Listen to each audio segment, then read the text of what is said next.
L'équipe du groupe militaire d'haute montagne qui s'est lancée à l'assaut du Ross était composée d'un médecin, d'un journaliste reporter photographe qui a suivi l'expédition jusqu'au sommet du mont Ross et de 6 membres du groupe. Alors les Kerguelen, c'est une île qui était appelée avant l'île de la désolation. Je crois que c'est un terme qui résume bien la situation, sachant que au monde aujourd'hui, je crois qu'on trouve peu de morceaux de terre aussi isolés et aussi difficiles d'accès. Alors les îles Kerguelen, on les a rejoints en bateau sur le Marion Dufresne 2, un bateau des terres australes françaises, et on les a rejoints en 9 jours. La vie à bord du Marion Dufresne était tout à fait paisible, c'était pratiquement une croisière, si ce n'est qu'on a quand même eu de la mauvaise mer, bien que d'après les spécialistes, d'après les marins, on a eu de la chance parce que durant la traversée, on n'a pas eu une mer très très forte. Mais bon, pour nous, montagnards, je pense que c'était déjà pas mal. Autrement, la grosse activité, je dirais, sur le Marion Dufresne, c'est la lecture. Je crois que moi, j'ai jamais autant lu sur une expédition que sur l'expédition de Kerguelen.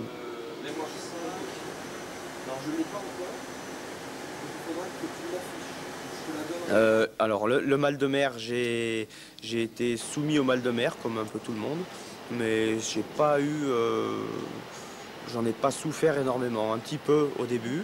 Il faut s'habituer un petit peu au mouvement du bateau, parce que le bateau, comme dans le langage des marins, ils appellent ça en fait le bateau roule, donc il va de gauche à droite, et c'est un mouvement qu'on n'a pas l'habitude de ressentir. Donc il faut s'y habituer. Une fois qu'on est habitué, après, en fait, si la mer n'est pas démontée, on s'y habitue très bien au mal de mer.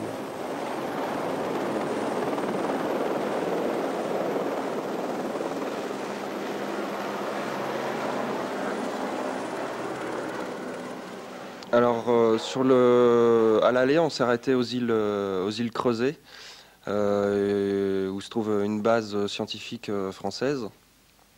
On a débarqué, il faisait grand mauvais, beaucoup de pluie, beaucoup de vent, mais on a quand même vu une manchotière, des éléphants de mer, mais on n'a pas pu rester longtemps sur l'île parce que les rotations se font assez rapidement.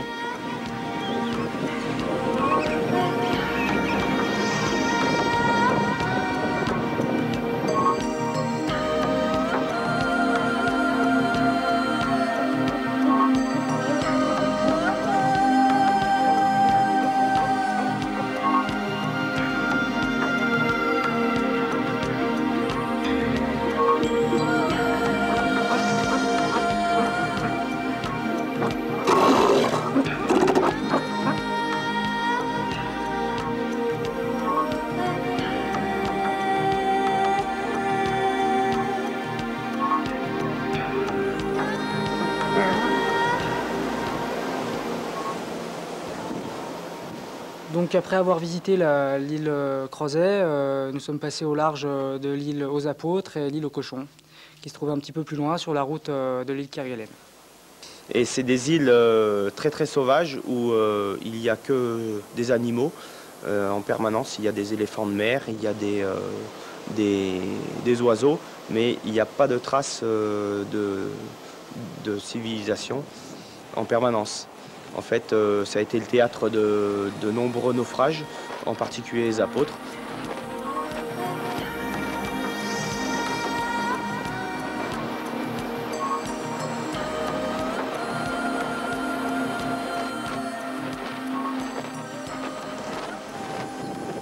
Alors en fait, le jour de notre arrivée au large des côtes de l'île Kerguelen, il faisait un temps nuageux sur le mont Ross, mais il n'y avait pas de vent, il n'y avait pas de conditions vraiment difficiles, quoi. Donc c'est vrai que c'était une bonne journée pour justement nous permettre d'acheminer le matériel. Le portage s'est passé en plusieurs rotations. Il y a eu 2 rotations de personnel et 3 ou 4 rotations de matériel. Donc sous élingue à partir d'un écureuil. Donc le pilote d'hélico qui était Pascal Brun, donc quelqu'un de Chamonix qu'on connaît bien. Donc qui lui nous a déposé donc par vagues successives. Hein. On a fait en fin de compte une première rotation de personnel. Là, cette rotation finie, il a fait 5 rotations de matériel. Donc il y avait donc 1,5 tonne de matériel à acheminer sur le camp. Et après, ensuite, il y a eu une rotation de personnel donc à la dernière. Donc en tout, on a eu 7 rotations d'hélicoptères.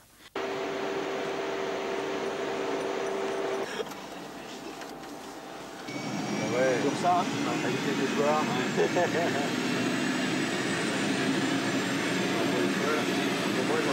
Ouais, exactement.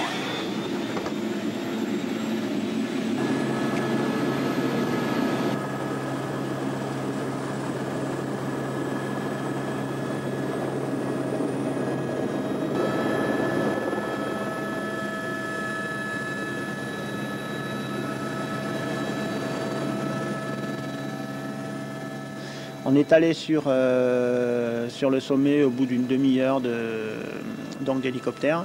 On a fait une reconnaissance sur le sommet, étant donné qu'on avait l'hélico, donc on en a profité pour ça, pour voir un petit peu les conditions en montagne, pour voir, je dirais, l'itinéraire par lequel on allait passer, et ensuite aussi pour déterminer l'emplacement du camp de base.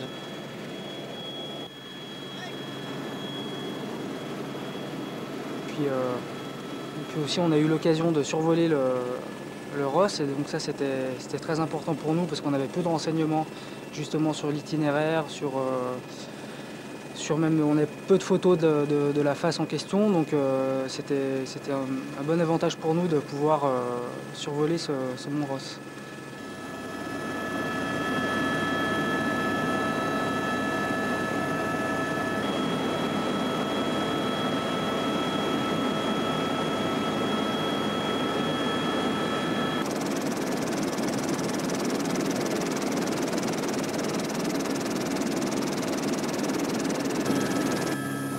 Je vais peut-être quand même vous amener au camp de base. Ouais, si tu veux, on est un peu plus pour ça. Bravo.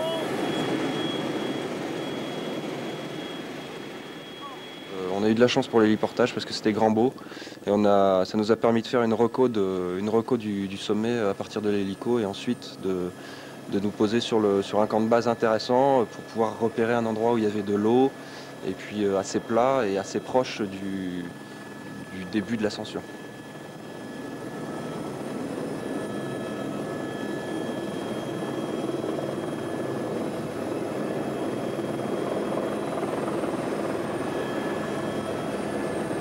Et Pascal nous a déposés et puis nous sommes installés. Après, dans la foulée, on s'est installé. On a eu de la chance là aussi parce qu'en fait, on n'avait pas de vent. On avait une belle journée ensoleillée et on a pu monter nos tentes avec une sérénité absolue en fait.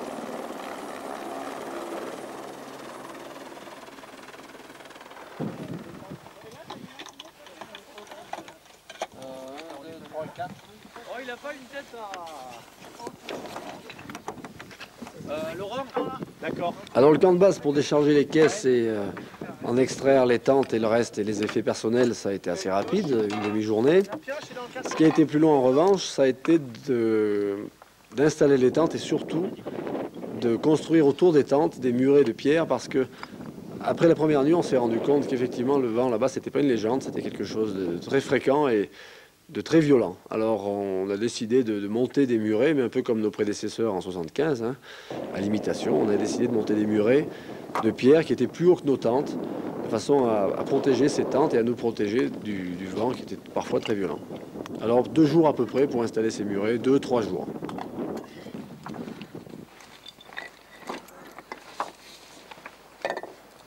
On n'a pas pu monter notre tente messe.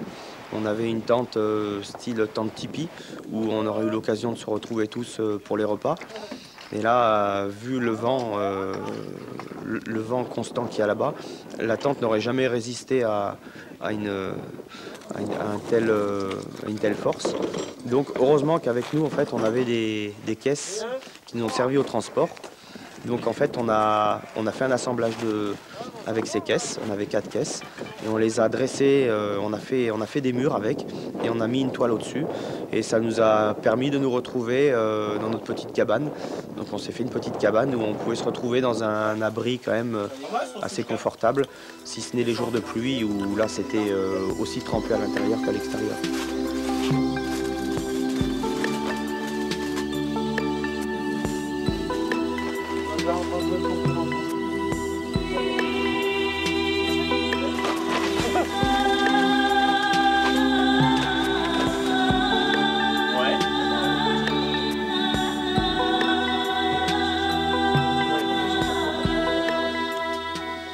Alors donc j'étais le médecin de l'expédition, donc chargé de la sécurité médicale. Et puis j'avais une deuxième fonction, c'était de maintenir un contact radio quand les alpinistes étaient en montagne. Eh bien c'était être en veille et éventuellement leur donner des renseignements. Souvent ils m'ont appelé pour me demander les conditions météo parce que comme ça évoluait très très vite, il fallait faire le point pour savoir s'ils avaient le temps pour continuer l'assaut ou s'il fallait qu'ils se replient. Allez, go.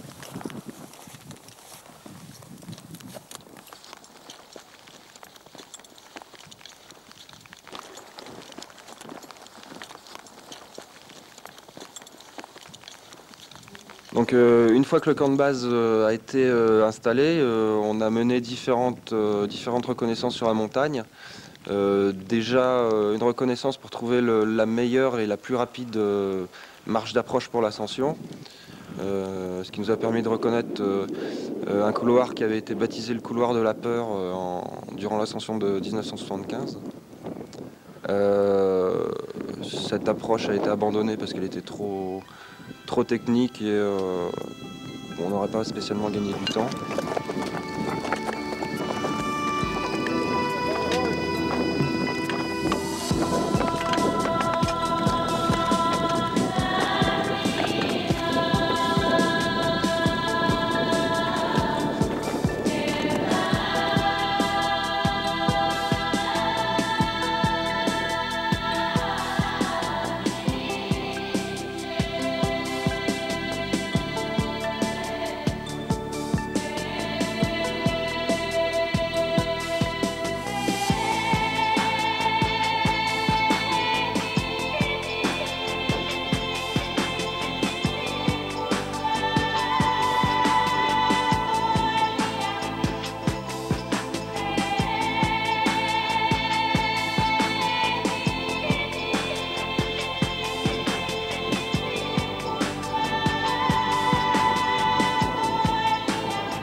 Donc on a fait cette reconnaissance, ça nous a permis de monter assez haut sur les pentes du Ross.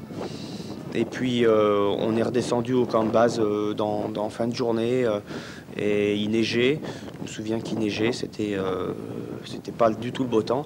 Mais cette première impression, le premier contact, ça nous a fait du bien à tous.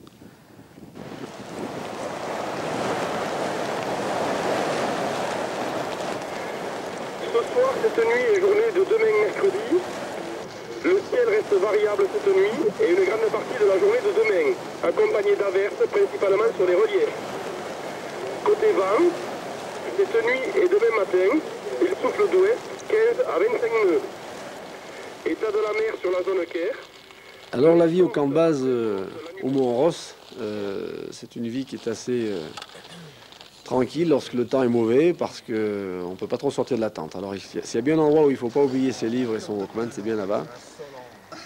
Alors bon, on s'occupait comme ça, avec un bouquin, un coup de bouquin, un coup de Walkman, un coup de sieste. Voilà, quand on ne pouvait pas sortir de la tente, c'était comme ça.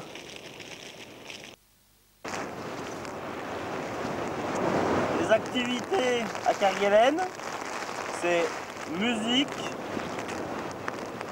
lecture et de temps en temps montagne. Mais je suis sûr qu'il y a moyen autrement de passer là.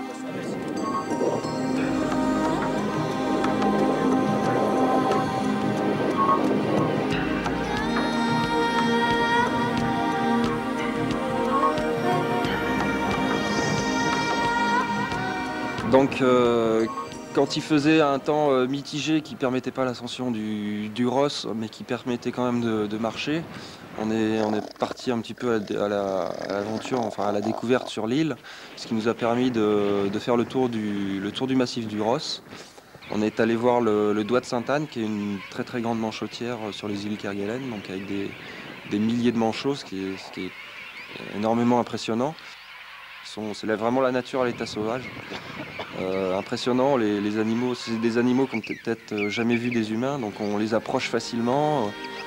Ils sont un peu méfiants, mais quand même curieux, et ça reste quelque chose d'amusant.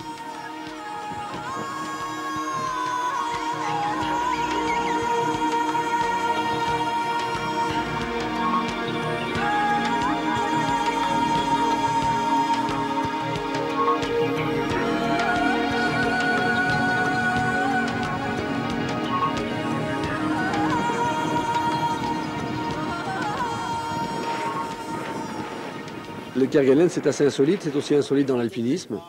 C'est pas une montagne où on établit des camps, en fait c'est une montagne qu'on assiège un petit peu et on attend le créneau de beau temps pour foncer. C'est une ascension qui nécessite entre 8 et 10 heures depuis le camp de base, ce qui fait que c'est assez court par rapport à d'autres montagnes où on a l'habitude d'aller.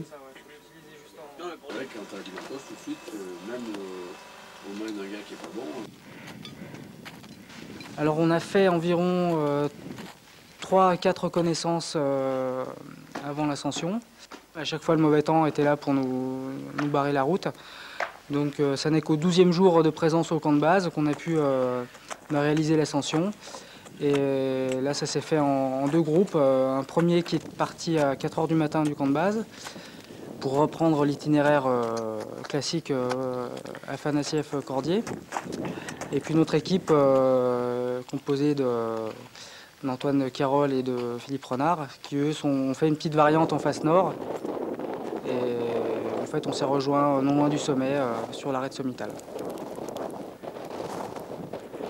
L'ascension est assez technique parce que plusieurs passages sont raides, notamment un qui a été délicat pour le premier de cordée, qui était Greg, et une longueur qu'on pourrait qualifier d'extrêmement difficile dans la cotation classique des ascensions alpines.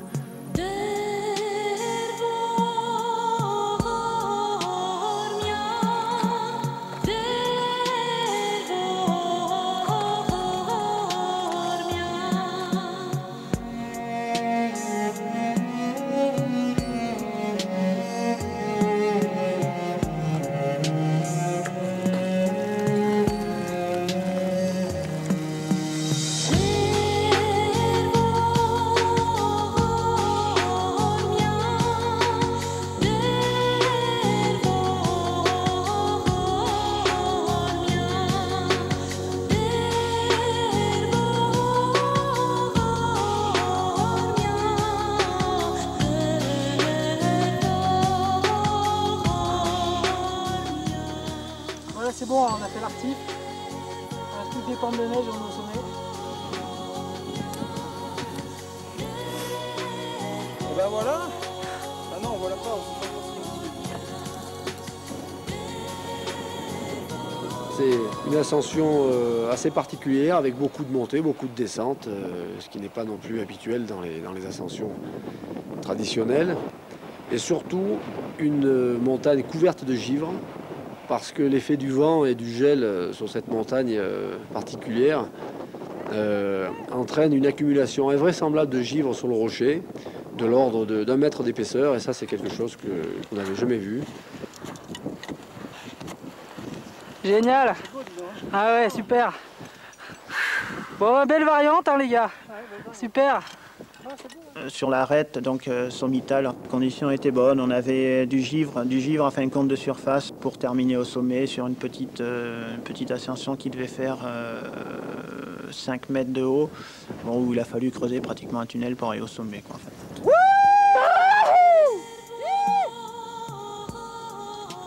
Ce jour-là, 7 membres de l'expédition se sont retrouvés au sommet, en même temps au-dessus d'une immense mer de nuages.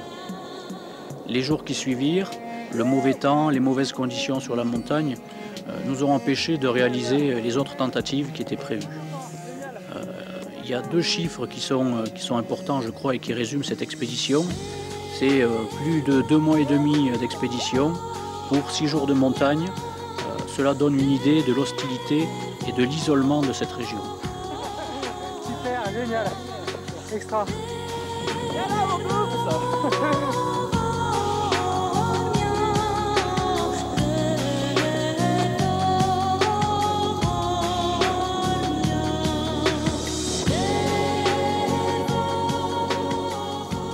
crois que sans les Kerguelen, le Mont Ross ne serait pas cette magnifique montagne si insolite et en même temps si austère.